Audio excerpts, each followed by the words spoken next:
कभी सोचा है दुनिया का सबसे बड़ा हथियार कौन सा है? नहीं, मैं न्यूक्लियर वेपन की बात नहीं कर रहा, मैं बात कर रहा हूँ दुनिया के एक ऐसे फाइनेंशियल वेपन की जो पूरी दुनिया को कंट्रोल कर रहा है, और वो हथियार है यूएस डॉलर। चाहे कितनी भी बड़ी सुपर पावर क्यों ना हो, अगर यूएस सैंक्शंस लगा देती है तो उस कंट्री की इकोनॉमी एकदम डाउन हो जाती है। लेकिन आखिर क्यों अमेरिका यूएस डॉलर को वेपनाइज करके दूसरी कंट्रीज को कंट्रोल कर रहा है? क्यों यूएस डॉलर ही एक ग्लोबल करेंसी बन चुका है? तो आइए इन सब सवालों का जवाब देते हैं और आसान लैंग्वेज में जानते हैं डॉलर को क्विकली।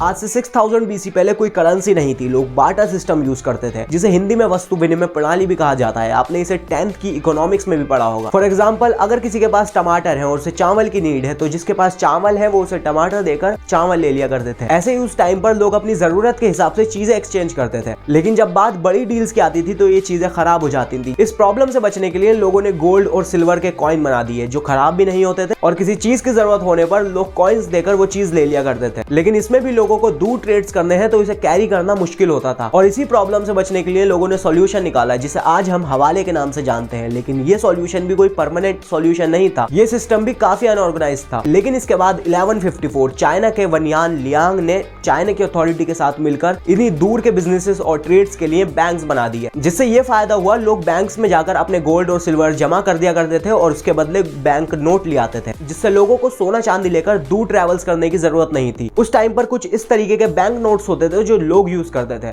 चाइना के इस बैंक सिस्टम से इंप्रेस होकर यूरोप ने भी पेपर करेंसी के सिस्टम को अपना लिया, और धीरे धीरे हर कंट्री में पेपर करेंसी यूज होने लगी, क्योंकि इससे लोग अपने गोल्ड और सिल्वर को सेफली बैंक्स को दे दिया करते थे। अब पेपर करेंसी इतनी ज्यादा चलन में आने लगी कि अलग अलग कंट्रीज आपस में पेपर करेंसी के थ्रू ही ट्रेड्स करती थी। तो चाइना यूरोप को अपना युआन देकर यूरोप से गुड्स मंगवा लिया करता था, और यूरोप अपने पाउंड्स देकर चाइना से सामान मंगवा लिया करते थे। और ये वो टाइम पीरियड था जब पेपर करेंसी हद से ज्यादा ट्रेंड में थी। और 19th सेंचुरी की स्टार्टिंग में यूरोप यानी यूके पूरे वर्ल्ड में सबसे ज्यादा गुड्स और रिसोर्सेज प्रोड्यूस करने वाली कंट्री थी। यूके अलग अलग कंट्रीज को बेहिसाब रिसोर्सेज दे रहा था, जिससे यूके के सोने के भंडार भरने लगे थे, और यूके के पास बहुत सारा गोल्ड कलेक्ट हो गया था, और यूके की करेंसी पाउंड्स बहुत पावरफुल बनने लगी थी। फिर आता है 1930, और ये वो टाइम था जब यूएस डॉलर की एंट्री होती है, क्योंकि उस टाइम पर चल रहा था फर्स्ट वर्ल्ड वॉर।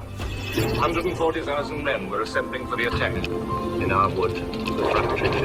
इस वर्ल्ड वॉर में यूनाइटेड किंगडम यानी यूके कर्जे में डूब चुका था। लड़ाई और हथियार की वजह से 7.8 बिलियन का डेप्ट यूके के ऊपर था, और उस टाइम पर यूके के हालात इतने खराब थे कि जहां पर यूके दूसरी कंट्रीज को रिसोर्सेज पहुंचा रहा था, तो हालत ऐसे थे कि उसे अपने लिए दूसरी कंट्रीज से रिसोर्सेज लेने पड़ रहे थे। लेकिन इन सब में एक ऐसी कंट्री थी जो वर्ल्ड वॉर 1 के टाइम पर मास्टर स्ट्रोक खेल रही थी, और वो कंट्री थी United states of America. World war 1 में यूएस का काम सिर्फ इतना था, चुपचाप रहना, दूसरी कंट्रीज को हथियार सप्लाई करना और अपने गोल्ड के रिजर्व बढ़ाना। और ये सब करके यूएस ने पैसा तो बहुत बना लिया था, लेकिन अभी भी वर्ल्ड इकोनॉमी में यूएस शामिल नहीं था, क्योंकि यूएस के पास सेंट्रल बैंक्स नहीं थे और काफी सारे रिस्ट्रिक्शंस भी यूएस पर लगे थे। लेकिन बिना देर किए यूएस ने सेंट्रल बैंक्स बनवाए और कुछ फेडरल एक्ट्स भी लागू किए और अपने आप को वर्ल्ड इकोनॉमी में शामिल किया। बाकी जितने भी रिसर्च डॉक्यूमेंट्स हैं वो आपको डिस्क्रिप्शन में मिल जाएंगे, तो आप एक बार खुद क्रॉस वेरीफाई कर सकते हो। टॉपिक पर वापस आए तो फिर आता है सेकंड वर्ल्ड वॉर, और इस टाइम पर यूएस और ज्यादा हथियार और रिसोर्सेज बेचता है, जिससे यूएस के पास और गोल्ड जमा हो जाता है। इस ग्राफ को देखिए, पूरे वर्ल्ड का ऑलमोस्ट 75% गोल्ड यूएस के पास था उस टाइम पर, और जहां पूरे वर्ल्ड में पाउंड स्टर्लिंग रूल कर रहा था, उसकी जगह यूएस डॉलर ने ले ली थी। लेकिन सवाल यह पैदा होता है कि आज तक यूएस डॉलर को कोई करेंसी कम्पीट क्यों नहीं कर पाई, और आज तक क्यों यूएस डॉलर ही ग्लोबल करेंसी है? ऐसा इसलिए है, जब जब किसी ने यूएस और यूएस डॉलर के खिलाफ आवाज उठाई है, तब तब यूएस ने अपनी मिलिट्री सुपर पावर होने का फायदा उठाकर उस आवाज को दबाया है। जैसे अक्टूबर 2000 में इराक के प्रेसिडेंट सद्दाम हुसैन ने क्लियरली मना कर दिया था यूएस डॉलर का यूज करने से, और उसकी जगह उन्होंने यूरो में ऑयल बेचना स्टार्ट कर दिया था। लेकिन इसके चलते उन पर काफी सारे रिस्ट्रिक्शंस और केस लगाए गए और उन्हें फांसी की सजा सुनाई गई। और ऐसा ही ईरान के साथ भी हुआ था। ईरान ने अपने थर्ड डेवलपमेंट प्लान IOB यानी ईरानियन ऑयल बोर्ड में यूरो का यूज करा, और ईरान ऐसा इसलिए कर रहा था क्योंकि ईरान का ट्रेड 45% यूरोपियन कंट्रीज के साथ हो रहा था। लेकिन यूएस ने ईरान पर इतने सैंक्शंस लगाए कि ईरान को यह प्लान यहीं रोकना पड़ा, और शायद इसीलिए सभी कंट्रीज अंडरस्टैंड कर चुकी थी कि यूएस डॉलर के अगेंस्ट होने का मतलब है कि यूएस से अपने रिलेशन खराब करना, और शायद इसीलिए यूएस डॉलर का कोई अल्टरनेटिव नहीं आ पाया, और अगर आया भी तो यूएस ने इनडायरेक्टली वे में उसे ओवरथ्रो कर दिया। लेकिन करंटली कुछ कंट्रीज अभी फिर एक्टिव हुई हैं और उन्होंने डिसाइड करा है वो फ्यूचर में अपने ट्रेड्स ब्रिक्स करेंसी के थ्रू करेंगे। ब्रिक्स यानी ब्राजील, रशिया, इंडिया, चाइना और साउथ अफ्रीका इस करेंसी में इन्वॉल्व है। लेकिन अगर जियोपॉलिटिकल एक्सपर्ट्स की माने तो उनका कहना है कि इतना आसान नहीं है यूएस डॉलर को